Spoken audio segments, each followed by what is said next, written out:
Hi, welcome back to our YouTube channel. ഇന്ന് നമ്മൾ discuss ചെയ്യാൻ പോകുന്നത് സർക്കിൾസ് എന്ന ചാപ്റ്ററിലെ 5th ക്വസ്റ്റ്യൻ ആണ്. സോ നമുക്ക് ഡയറക്റ്റ് ക്വസ്റ്റ്യനിലേക്ക് പോവാം. Use a calculator to determine up to 2 decimal places the perimeter and the area of the circle in the picture. So നമുക്ക് തന്നിരിക്കുന്ന ഫിഗർ എന്താണ്? ഈ ഒരു സർക്കിൾ ഉണ്ട്, അത് സെറ്റ് സ്ക്വയർ വെച്ചിട്ട് നമുക്ക് അതിൻ്റെ 2 മെഷർമെൻറ്റ്സും തന്നിട്ടുണ്ട്. സോ നമുക്കിത് എങ്ങനെ ചെയ്യണമെന്ന് നോക്കാം. അപ്പോൾ ആ ഫിഗർ എങ്ങനെയാണ് വരിക? ഇതാ ഇങ്ങനെയാവും ആ ഫിഗർ വരുന്നത്. നോക്കിക്കേ, ഇവിടെ നോക്കിക്കേ 3 സെൻറ്റിമീറ്റർ ആണ് അല്ലേ? ഇവിടെ എത്ര തന്നിരിക്കുന്നത്? 6 സെൻറ്റിമീറ്റർ. അത് അതുപോലെ നമ്മൾ മാർക്ക് ചെയ്തിട്ടുണ്ട്. ഇതാ സർക്കിളിൻ്റെ ഡയമീറ്റർ ആണ്. അപ്പം നമുക്കറിയാം ഒരു സെമി സർക്കിളിൻ്റെ ഉള്ളിൽ ഫോം ചെയ്യുന്ന ആംഗിൾ എന്തായിരിക്കും? It is always right. So angles on the semi circle is right. സോ നമുക്ക് മനസ്സിലായി ഇതെന്താണ്? ഇതൊരു റൈറ്റ് ആംഗിൾഡ് ട്രയാങ്കിൾ ആണെന്ന് നമുക്ക് മനസ്സിലായി. അപ്പോൾ ഒരു സർക്കിളിൻ്റെ ഏരിയയോ അതിൻ്റെ പെരിമീറ്ററോ കണ്ടുപിടിക്കണമെങ്കിൽ നമുക്ക് ആദ്യം അതിന് എന്ത് കണ്ടുപിടിക്കണം? അതിൻ്റെ റേഡിയസ് കണ്ടുപിടിക്കണം. ആ സർക്കിളിൻ്റെ റേഡിയസ് കണ്ടുപിടിക്കണം. സോ നമുക്ക് ഇതൊരു റൈറ്റ് ആംഗിൾ ട്രയാങ്കിൾ ആണെന്ന് തന്നിട്ടുണ്ട്. സോ അതിൻ്റെ ലാർജസ്റ്റ് സൈഡ് എന്തായിരിക്കും? It's always it's hypotenuse. ബാക്കി 2 സൈഡ് നമുക്ക് തന്നിട്ടുണ്ട്. അപ്പോൾ ഒരു റൈറ്റ് ആംഗിൾ ട്രയാങ്കിൾ ആയതുകൊണ്ട് തന്നെ നമുക്ക് എന്ത് ചെയ്യാം? പൈതഗോറസ് തിയറം വെച്ചിട്ട് ഇതിൻ്റെ ഹൈപ്പോട്ടനസ് കണ്ടുപിടിക്കും. എന്താ പൈതഗോറസ് തിയറം എന്ന് പറയുന്നത്? Hypotenuse square equal to base square plus altitude square. നമുക്കിവിടെ ആ ട്രയാങ്കിളിൻ്റെ ബേസും ഉണ്ട് ഓൾട്ടിറ്റ്യൂഡും ഉണ്ട് അല്ലേ?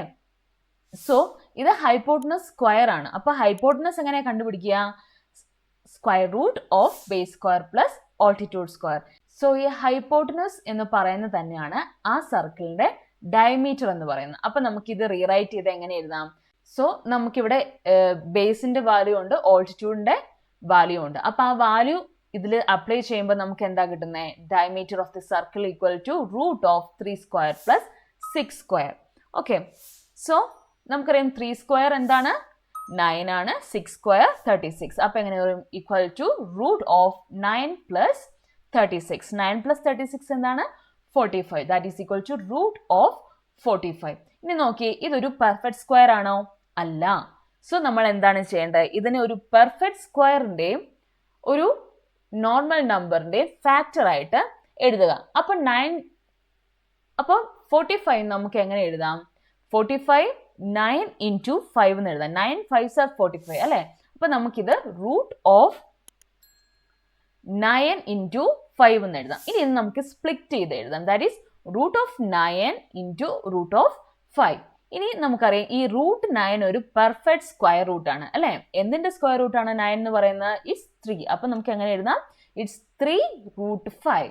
അപ്പം ഡയമീറ്റർ ഓഫ് ദ സർക്കിൾ നമുക്ക് എന്താ കിട്ടിയത്? 3 റൂട്ട് 5. അപ്പം ഇത് മതി നമുക്ക്. അപ്പം റേഡിയസ് എന്താണ്? ഡയമീറ്ററിൻ്റെ പകുതിയാണ് അല്ലേ? അപ്പം R ഈക്വൽ ടു 3 റൂട്ട് 5/2 എന്ന് കിട്ടും. ഓക്കെ, അത് നിങ്ങൾ മനസ്സിൽ കരുതുക. ഇനി നമുക്ക് ആദ്യം എന്താണ് കണ്ടുപിടിക്കേണ്ടത്? ആ സർക്കിളിൻ്റെ പെരിമീറ്റർ ആണ്.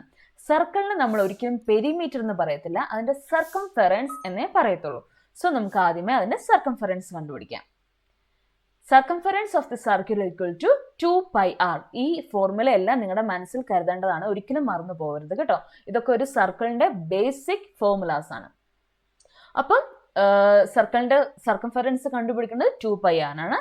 അപ്പം 2 കോൺസ്റ്റന്റ് ആണ്. പൈയുടെ വാല്യൂ നമുക്കറിയാം 3.14 ആണ്. ഇനി ആറിൻ്റെ വാല്യൂ നമ്മൾ കണ്ടുപിടിച്ചു അല്ലേ? 3 റൂട്ട് 5/2 എന്നുള്ളത്. സോ നമുക്കത് അപ്ലൈ ചെയ്യാം. 2π ഇൻറ്റു 3 റൂട്ട് 5 ഡിവൈഡഡ് ബൈ 2. ഇനി നമുക്ക് ഈ ന്യൂമറേറ്ററും ഡിനോമിനേറ്ററിലും ഉള്ള 2 നമുക്ക് കട്ട് ചെയ്യാം. ഓക്കെ, അപ്പോൾ ബാക്കി എന്താണുള്ളത്? Equal to pi into 3 root 5. അപ്പോൾ പൈയുടെ വാല്യൂ നമുക്കറിയാം 3.14 ആണല്ലേ? So it happens like 3.14 into 3 root 5. Okay, അപ്പം ഈ റൂട്ട് 5 അങ്ങനെ തന്നെ ഇരിക്കട്ടെ.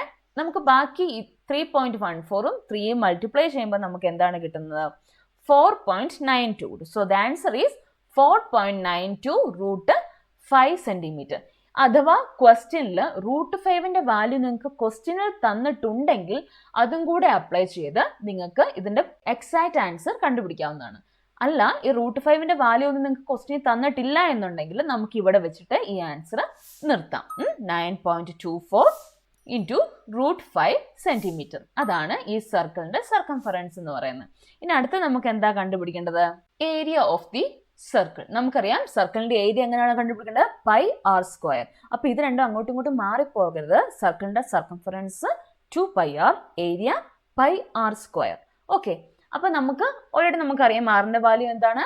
3√5/2 ആണ്. അത് നമുക്കിവിടെ അപ്ലൈ ചെയ്യാം. That is pi into 3√5/2 the all square. അപ്പോൾ ഈ സ്ക്വയർ ഈ ന്യൂമറേറ്ററിന് മാത്രമല്ല ബാധകം, ഇത് ഓൾ സെക്ഷൻ ആണ്. അത് ന്യൂമറേറ്ററിനും ഡിനോമിനേറ്ററിനും ഈ സ്ക്വയർ ബാധകമാണ്. അപ്പം ഇതിൻ്റെ സ്ക്വയർ എടുക്കുമ്പോൾ 3 സ്ക്വയർ വരും, √5 ദി ഓൾ സ്ക്വയർ വരും, 2 സ്ക്വയർ വരും. അങ്ങനെയാണ് ഇതിൻ്റെ ഫംഗ്ഷൻ എന്ന് പറയുന്നത്. അപ്പോൾ നോക്കി, 3 സ്ക്വയർ എന്താണ്? 9. √5 ദി ഓൾ സ്ക്വയർ എന്താണ്? ഈ സ്ക്വയറും ഈ സ്ക്വയർ റൂട്ടും കട്ടാകും. അപ്പോൾ എന്ത് വരും? 5 വരും. ഇനി 2 സ്ക്വയർ എന്താണ്? 4 ആണ്. അപ്പോൾ എങ്ങനെ ഇത് വരുന്നേ? Pi into 9 into 5 all divided by 4 എന്ന് വരും. ഇനി നമുക്കറിയാം 9 5s 45 ആണല്ലേ. പൈയുടെ വാല്യൂ എന്താണ്? 3.14. അത് രണ്ടും നമ്മൾ അപ്ലൈ ചെയ്യുമ്പോൾ നമുക്ക് എന്താ കിട്ടുന്നത്? 3.14 ഇൻറ്റു 45 ഡിവൈഡഡ് ബൈ 4. ഇനി 45 ഡിവൈഡഡ് ബൈ 4 ചെയ്യുമ്പോൾ നമുക്ക് എന്താ കിട്ടുന്നത്? 11.25 കിട്ടും. So it comes 3.14 into 11.25. ഇത് രണ്ടും കൂടെ നമ്മൾ മൾട്ടിപ്ലൈ ചെയ്യുമ്പോൾ നമുക്ക് എന്ത് കിട്ടും? 35.3 സെൻറ്റിമീറ്റർ സ്ക്വയർ. ഇത് ഏരിയ ആയതുകൊണ്ട് യൂണിറ്റ് എങ്ങനെ വരുന്നത്? സെൻറ്റിമീറ്റർ സ്ക്വയറിൽ വരും. സോ ഇതാണ് ഈ സർക്കിളിൻ്റെ ഏരിയ എന്ന് പറയുന്നത്.